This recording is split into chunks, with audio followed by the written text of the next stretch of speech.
최근 미국 증시가 사상 최고 수준으로 뛰어오르고 있는데요. 한국 증시는 지지부진한 모습입니다.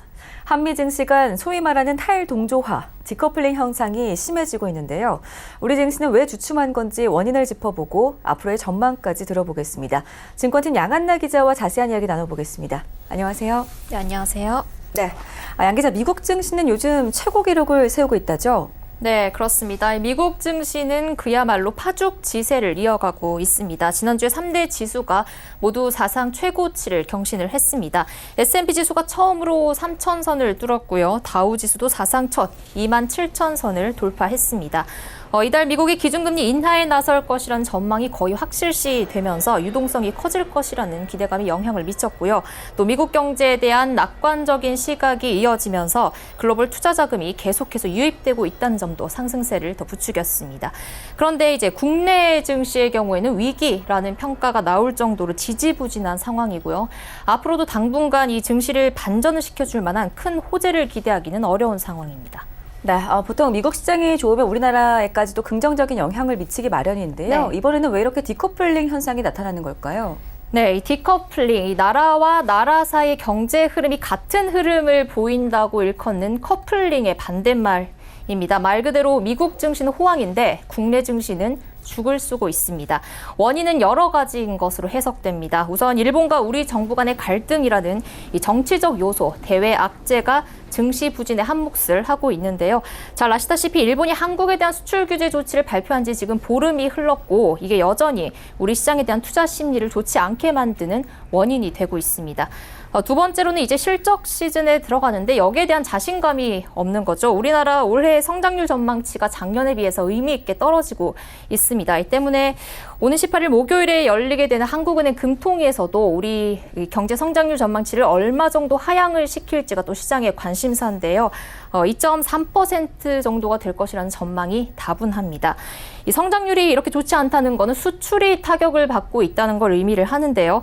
글로벌 교역 상황이 좋지 않아지면 특히 우리나라는 여기에 대해서 큰 타격을 받게 됩니다. 특히 미중 무역 분쟁이 지금 계속되고 있는데 우리나라 산업 구조상 이 중국의 중간재 수출을 굉장히 많이 하고 있는 만큼 중국 수출이 안 좋아지면 우리나라 수출에도 타격을 받을 수밖에 없는 상황입니다. 또 우리는 반도체에 대한 의존도가 높은데요. 글로벌 반도체 업황이 좋지 않다는 점도 우리나라의 수출을 힘들게 만들고 있습니다. 실제로 관세청에 따르면 작년 12일부터 지난달까지 월간 수출액이 7개월 연속 감소를 하고 있고요. 그중에서 가장 큰 비중을 차지하는 반도체 수출은 올 1분기에 전년보다 무려 21.4%나 줄어들었습니다.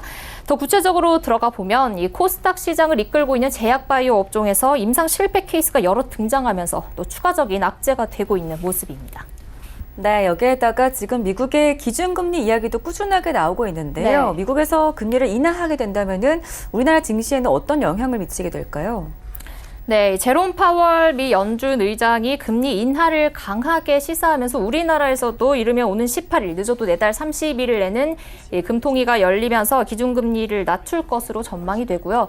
또 미국은 오는 30일에서 31일 열리는 연방공개시장위원회에서 기준금리를 낮추게 될 텐데 이 금리를 얼마나 하향시킬지 또 앞으로 추가적인 인하 신호를 줄지 여부가 지금 시장의 관심사입니다. 미국이 이렇게 금리를 내릴 것이란 전망은 가장 최근에 나온 건 아니고 계속해서 나오고 있는 얘기이기 때문에 우리 시장에 선반영됐을 거라는 의견이 크고요. 물론 시장에 또 우호적인 영향을 줄 수는 있겠지만 큰 효과를 보기는 어려울 전망입니다. 이와 관련해서 SK증권의 최석원 리서치센터장 의견 들어보시겠습니다. 글로벌 전체적으로 보면 금리 인하 때문에 많이들 기대를 하고 있기 때문에 조금 클라스되는 부분이 있을 수도 있는데 제가 보기에 실질적인 금리 인하의 효과라는 걸 그렇게 많이 보기는 어려울 거예요. 금리 인하를 해서 수혜를 볼 업종이 많지는 않거든요.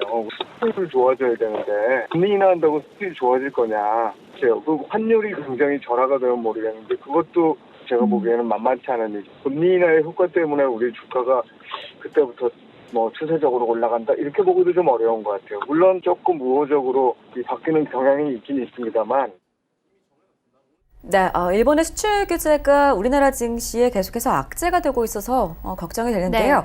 언제까지 이런 현상이 지속될 거라고 내다보시나요? 네, 지금 일본의 수출 규제 발표가 시작이 된 지 보름이 지났는데요. 여전히 한일 간 정책 당국자들 간 사이에서 뭐 어떤 합의나 이런 걸로 넘어온 단계가 지금 아직 시작도 못하고 있습니다. 심지어 추가적인 수출 제한 가능성까지 나오면서 이런 사태가 지금 장기화할 가능성까지 제기되고 있는데요.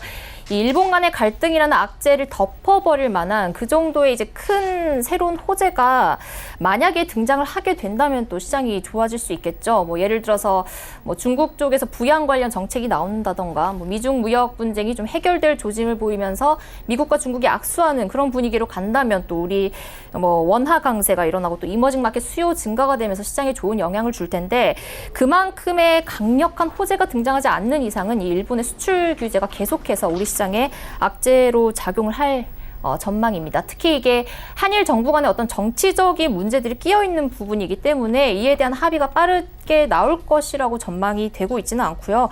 때문에 당분간 국내 투자 심리는 썩 좋지 않을 것으로 보입니다.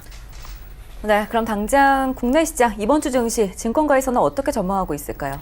네, 우리 증시가 지금 당장은 제한적인 범위 내에서 주가가 계속 왔다 갔다 하는 모습을 보이고 있는데요. 이번 주 증시 역시 다르지 않을 것으로 보입니다. 물론 우리나라 미국의 정책금리 인하에 대한 기대감을 또 계속 가져갈 수는 있겠지만 앞서 말씀드렸듯이 한일 문제가 또 생각보다 더 커질 수가 있기 때문에 국내 증시가 박스권 장세를 이어갈 것으로 전망이 됩니다. 이와 관련해서 오현석 삼성증권 리서치센터장 의견 들어보겠습니다. 지금 상반기에 인덱스 보니까 2000에서 2240이었잖아요. 바닥하고 꼭지 나온 거잖아요. 그 범위 안에서 주가가 오락가락 하는 거잖아요. 뭐 이번 주가 됐건 지금 당장 추가적인 모멘텀이 나오지 않으면 시장은 그 레인지에서 자꾸 등락만 하지 않겠는가라고. 박스권 연장인 거죠. 뭐 박스권 연장. 환율은 봐야 될 것 같고요. 연준이 금리 인하 하고 추가적인 가능성 어느 정도 열어놓느냐. 이제 미국의 선물 시장에서 어느 정도 반영시키는지 그런 거 좀 봐야 될 것 같고요. 지금 우리나라 금리 인하 먼저 나올 수도 있거든요. 일본 때문에. 또 시장에는 긍정적인 역할을 할 수 있을 거예요. 한국이 됐건 미국이 됐건 중국이 됐건 초점 맞춰야 되는 건 정책 관련된 변수들이 어떻게 나오는지.